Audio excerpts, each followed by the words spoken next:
So a while ago, a subscriber asked me to take another look at NGA stock. So of course, NGA is the acquisitions company which is merging with Lion Electric. Now we have done a full in-depth analysis on this one before. If you do want to see that video, please do just type in my name, N2S Finance and NGA stock, and it will come up. But yeah, in this one we're doing a bit more of a light analysis, looking at how it has been moving, and of course what I would do based on that. So of course, if it does sound like a good plan for an episode, please do leave a like and do subscribe to the channel. It would be massively appreciated. You guys already know that we are trying to grow the channel as fast as possible, and you guys have made it amazing so far. Let's keep the growth going. Let's see how high we can go. So thank you for everything so far. Let's just jump straight into the video.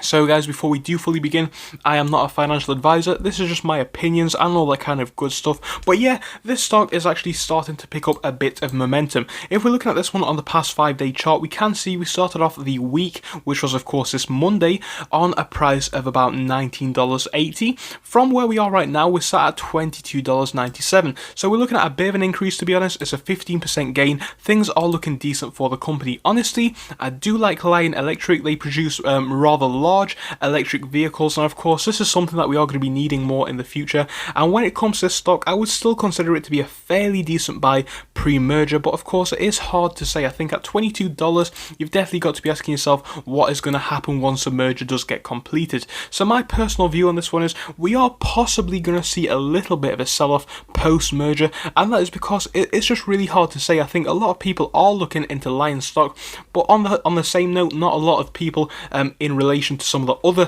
SPACs that we have been seeing. So either way, I don't think it's going to get as much attention as those companies, but I don't think that's a bad thing at all. I think for the long term, and that is definitely what I would consider this stock, simply because of what they do. And I say that because electric vehicles, especially commercial electric vehicles, they're just not there in the market yet. I mean, yes, there are versions of these vehicles that are out there, but let's face it guys, we all know the truth.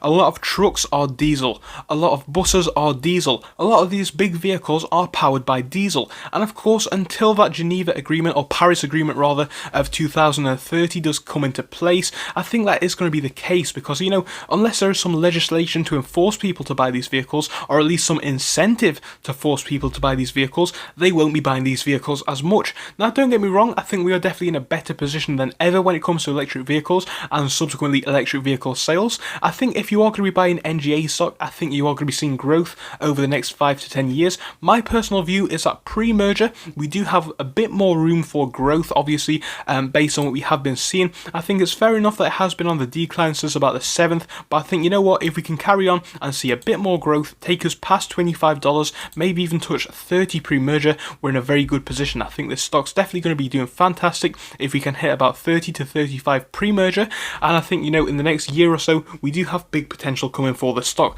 My personal views are, if you are going to buy it, like I said, definitely hold it for a longer term period, and of course, if you are looking to invest in it, make sure to do your own research and all that kind of good stuff. But yeah, my personal opinions are, yeah, because of what the company does, I like the business practice. I definitely do. I think a lot more companies like this are needed, and I think if Lion themselves can get themselves set up in the market early, which they kind of are, they are already established in this market sector, I think they are in a great position. So because their brand has been about for quite a while right now, I think they're definitely a strong merger brand. So I do see big potential long term, and I think that growth will just continue. So yeah, I can't really see this one being explosive, but you know, I definitely can see a significant portion of growth coming for the stock. My personal views are, definitely keep this one on your radar. I like what the company does. Make sure to do a bit of due diligence on it. But yeah, that's just my personal views. Hope you enjoyed the very quick video. If you did, please do leave a like and subscribe. I will see you in the next one. Goodbye until then.